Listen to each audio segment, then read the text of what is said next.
everyone doing? I just wanted to have a quick run through this little job I'm doing at the moment. It's a couple of beanies, Beachfield. Let me just check product number for you so you know what they are. So they're a Beachfield B445R. They're a recycled beanie with the patch on from the manufacturer. They're my beanie, my go-to really.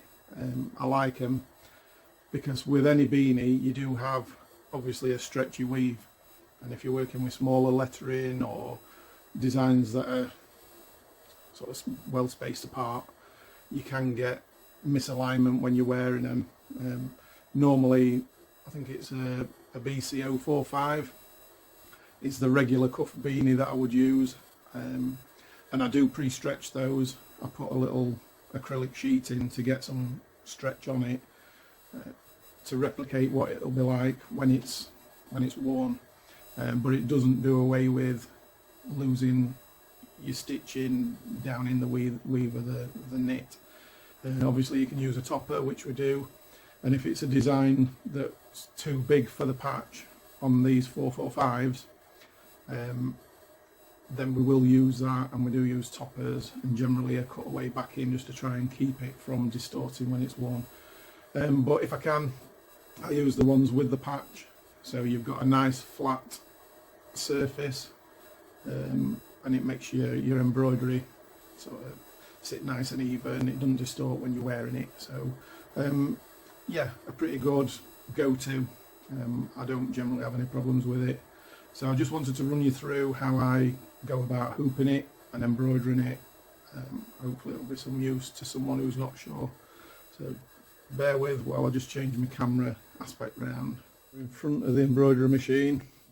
The weapon of choice this morning is a Tajima TMEZ, their single head 15 needle machine. This is the newest one that we have. It's only about 8 or 9 months old, this one, or we've had it 8 or 9 months. And this is the design we're going to be embroidering, the gas company, onto the beanies. We've done some other garments, so let's have a look. Right, so these are the beanies that we're talking about, the B445R. As you get them from the supplier, they're probably going to look like this, which is with the cuff flat. That is actually the reverse of the cuff. So the first thing you want to do is turn the beanie inside out. So then effectively what you get is, hard to make it out in this light, but there we go. There's it's sort of a twill fabric, but that is the embroidery surface that the design will go on to. So remember, it wants to be inside out, so your seams are showing, and then the flat twill surface is your print area. Now when I'm doing the beanies, have it so the patch is facing directly to you. I use magnetic hoops where I can. I think they're fantastic for going over zips or pockets or just generally anything. Only time I use the normal hoops is if I've got access issues where I can't physically get the hoop in, because they are fairly big. And again, the beauty of these is, with them being square, you can see if the bottom of your cuff is running parallel to the hoop. Now you'll probably notice that I haven't put any backing behind the beanie. I've done loads of these, and with it having quite a sturdy patch, then you've got the double thickness of the beanie and everything sort of tied down pretty securely. I've used them with backing, with cutaway, with tearaway, with none, and I don't really notice a difference. So put your hoop in. If you're using your round one, you'll just have to gauge it as best you can, lining it up with these to make sure it's parallel. But have it up from the edge, quick snap down, and hopefully you can see that the bottom of the beanie is level with the hoop, and that is pretty much it for hooping, as straightforward as that.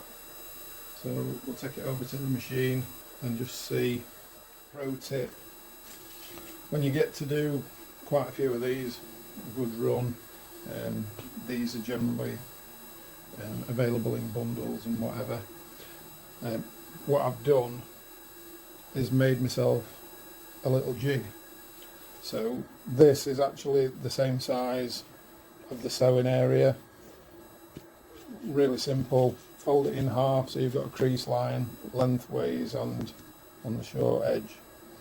Just cut a little hole in it and then line this up on your patch. Chalk pencil is what I use, and that is bang in the centre. So if you have got some designs that are going to run close to the edge, you know you slap bang in the middle. That's the beauty of running these on a single head as well. You can't always, if you've got a lot to do, it just won't be practical, but where I've only got a couple, I definitely run them.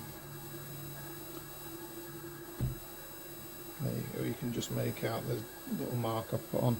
But yeah, definitely run them on the single head, and I'll show you why when we put it to the machine. On the machine, you can see the LED.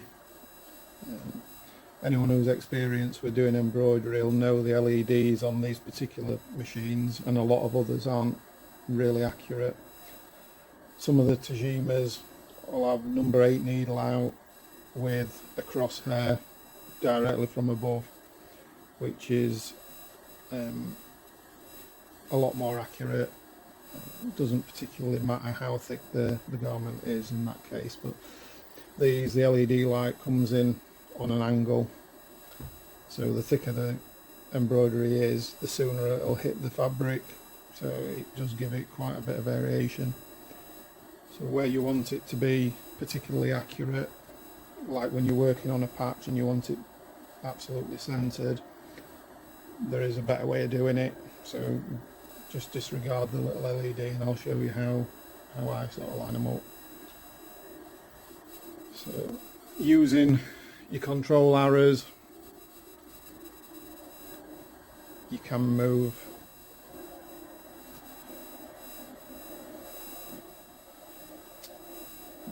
and where the design will start. So on this Tajima, you have got a few shortcut keys, one of them being the presser foot down and up. But so if you press it down, as you can see, the presser foot is down near the fabric, and it's a lot easier to dial the design in. So when you get to the fine tuning stage, press the green light in the middle of your arrows and it'll inch slower.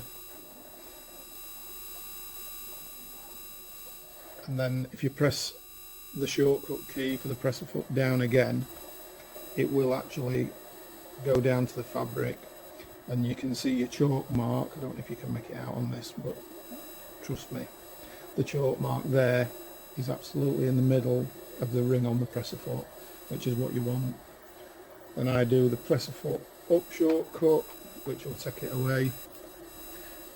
If you're not sure of the design, if it's first time you're running it, it's always safer to do a trace, either fast or slow. So we'll do a low speed trace.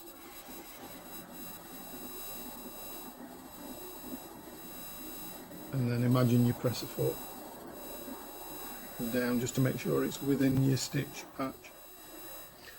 With it where it is now, like I was saying, the LED is quite a way off the chalk mark, but don't worry about that. The chalk mark and the presser foot method will be perfect. Now we'll come to run the design. You can just press the green button from there, or if you wanted to adjust your speed, I'll put it down a bit just for this exercise. These are pretty comfortable running. Well, probably 800 is where I run it. You can see how many stitches it's got. So this particular design's got 3,847 stitches. Won't take too long to run. So I'm set at 500 sort of revs a minute speed wise, and then it's just a case of green button and away it goes.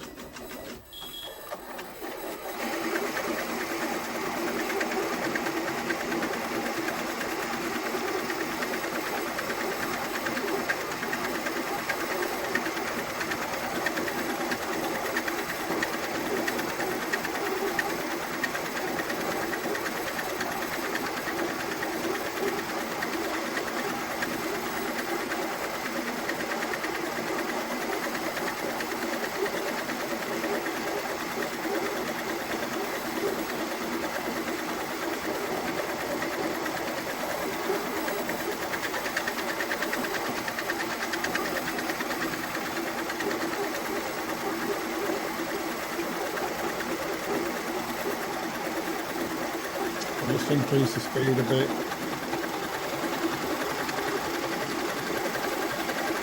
That's taking up to 600 revs.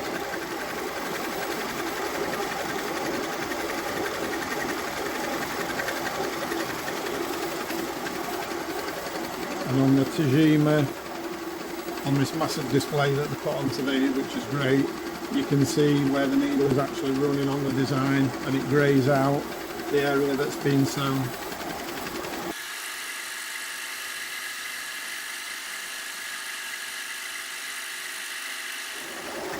As I was saying, on the single head machine like this one, its older brother there, TMBR, you do have the flexibility of marking the centre with the chalk as we did, and then dialing it in perfectly into the centre. If you're running it on a multi-head machine, you don't have that flexibility. You're just relying on hooping it as centrally as you can. So, if I was using a multi-head, if I'm getting through a lot, then I would be making sure the design fits well within the area of the patch, so you don't run off and ruin a cap or a beanie.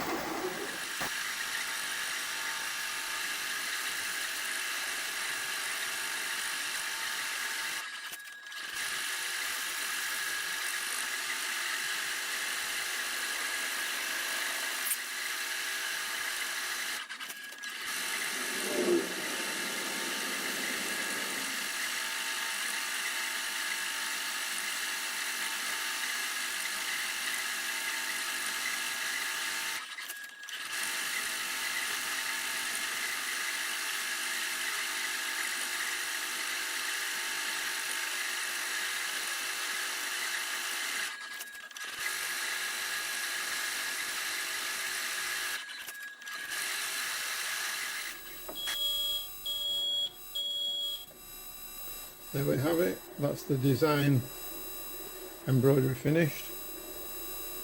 Got some useful tips out of that.